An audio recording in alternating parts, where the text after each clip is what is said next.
My name is Alyssa Bruno, and I'm the School Programming Coordinator here at Historic Huguenot Street. Welcome to another digital read-along. In our last read-along, we read My Name is Truth by Ann Turner together, which taught us about the life of abolitionist, suffragist, and activist Sojourner Truth. Today, we will be reading a portion of If You Lived When Women Won Their Rights by Anne Kama, with the permission of Scholastic Books.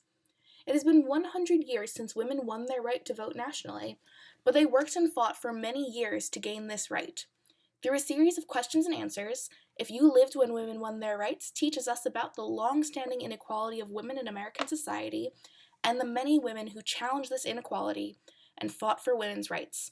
I hope you enjoy the first part of this book.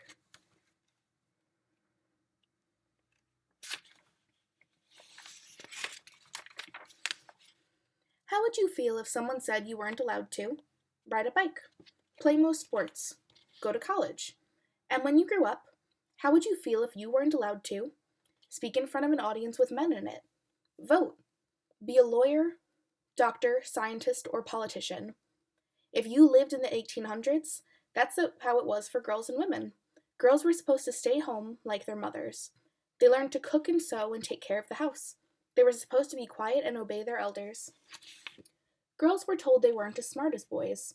When they grew up and got married, the law said they had to obey their husbands. But many women in the 1800s didn't think this was fair. That's why, in 1848, they joined together to fight for their rights as human beings. This book tells you what happened.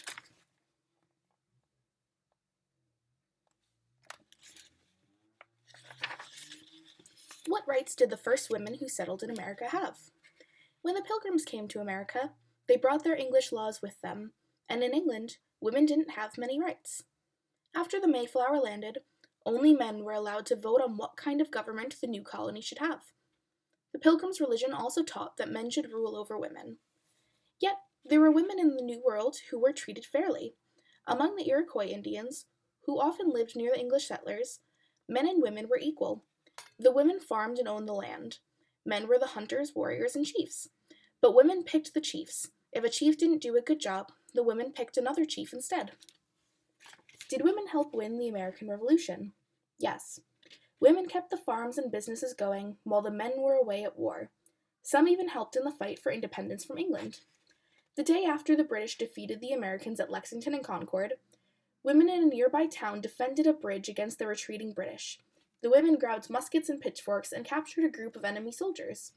Some women carried water to cool down cannons on the battlefield. The soldiers called them Molly Pitchers. Mary Hayes made the name Molly Pitcher famous. When her husband fell in battle, she took his place at the cannon and kept on firing.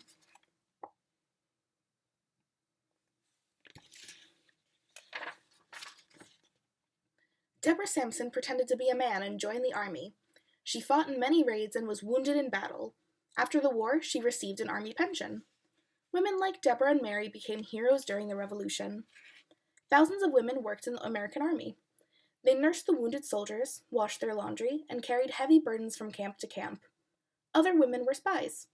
Deborah Champion was only 22 years old when she rode for 2 days through enemy territory to bring secret military information to General George Washington. Why did Abigail Adams write to her husband? Women had helped win the war, and it was written in the Declaration of Independence that all men are created equal. But did that mean women too? Abigail Adams wanted to make sure it did. So she wrote a letter to her husband, John Adams, who was helping to write America's new laws. English law said that husbands were the masters, and their wives had to obey them. Abigail wanted husbands and wives to be friends and equals. Don't put such unlimited power into the hands of the husbands, Abigail wrote. People become tyrants if they have too much power. It is human nature, she said. Abigail also wanted women to have a voice in America's new government. People shouldn't have to obey laws that they had no part in making. Wasn't that what the Declaration of Independence said?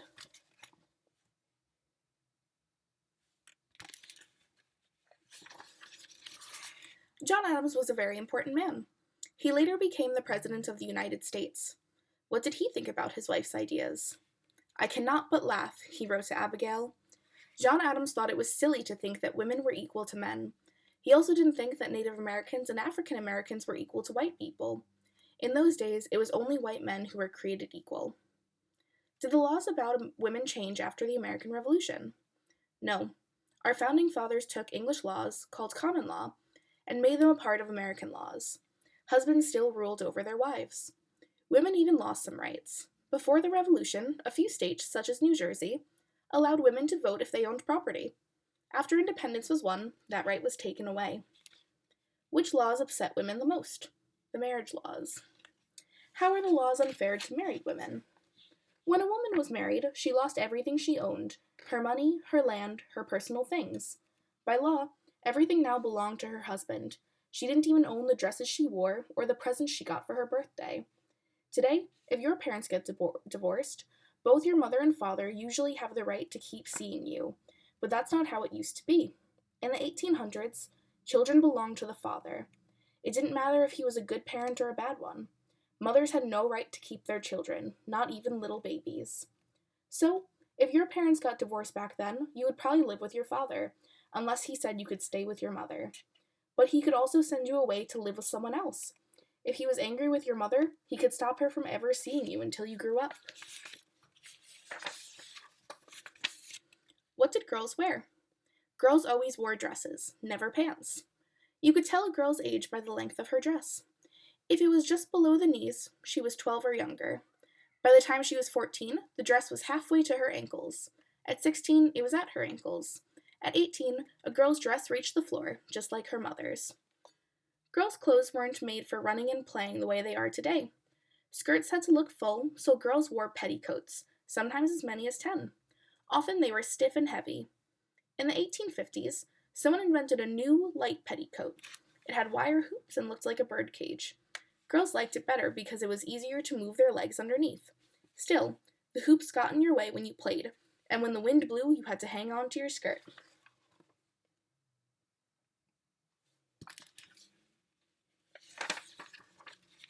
Why did women complain about their clothes?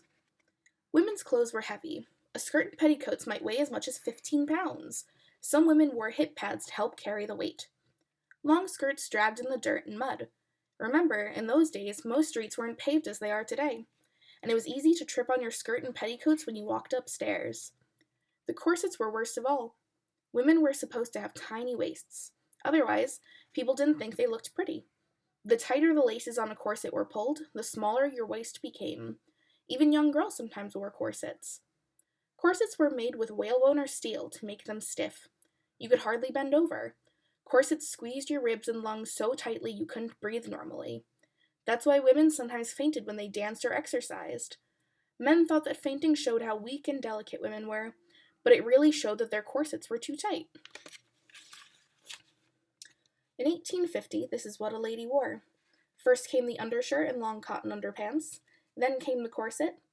Next, a lady had to step into the cage and tie it to her waist. Then she put on the petticoats. Then, finally, came the dress.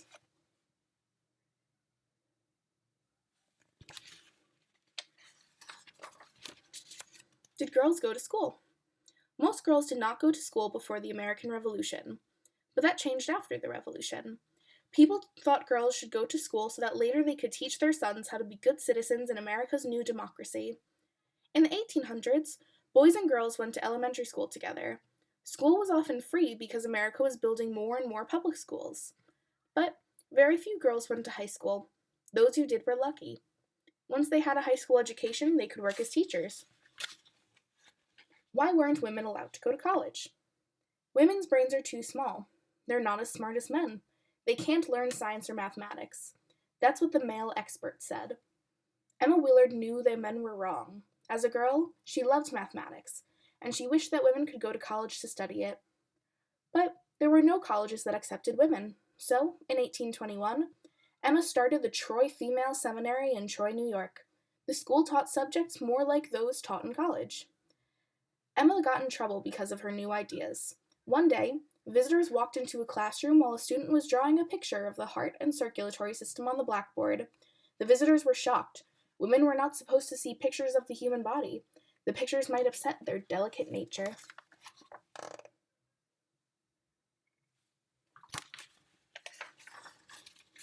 Then, in 1833, something wonderful happened. A college that accepted women students finally opened. It was Oberlin College in Ohio. Soon, women were taking the same classes as men and earning college degrees. But Oberlin also wanted its female students to remember their role as women. So, female students had to wash male students' clothes, clean their rooms, and serve them at meal times.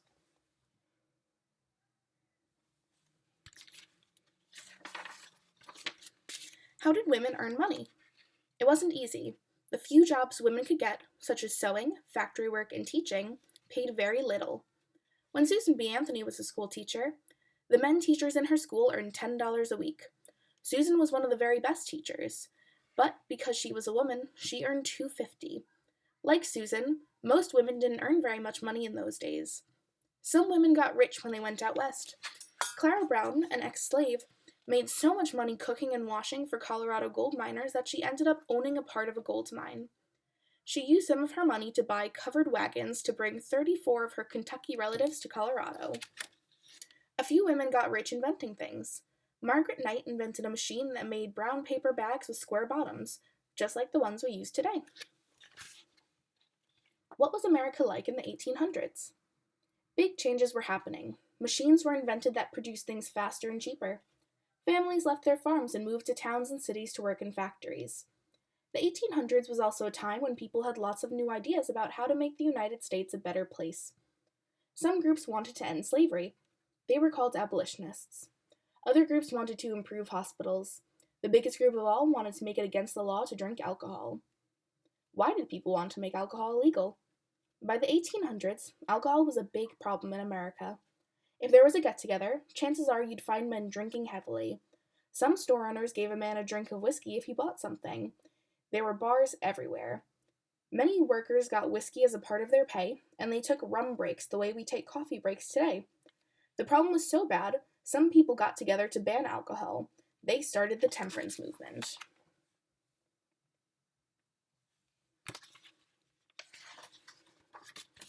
Women had special reasons for joining the temperance movement. When husbands spent their wages on whiskey, families were left with no money for food and rent. Men could even take the money their wives and children earned and spend it on drinking. The law gave them that right. Drunken husbands were also more likely to hurt their wives and children. Many women joined temperance groups. They felt that it was the only way to protect their homes. Did women join the anti-slavery movement? Yes. Women were a big part of the anti-slavery movement. Among the most famous were the Grimke sisters. Sarah and Angelina Grimke were the daughters of a wealthy South Carolina slave owner. As girls, they hated slavery. When they grew up, they went north and joined the abolitionists. At first, they spoke only to women in private homes. But so many women wanted to hear about slavery that Sarah and Angelina did something brave. They became the first women abolitionists to speak in public auditoriums. They were so popular, even men began to come hear their lectures. Most people were shocked to learn that women had spoken in front of men. Newspapers called Sarah and Angelina unnatural. Church leaders said that women should be silent and let men do the talking. They warned that independent women who acted like men would end up shamed and dishonored. But Sarah and Angelina kept on speaking. Soon, other women abolitionists started speaking in public too.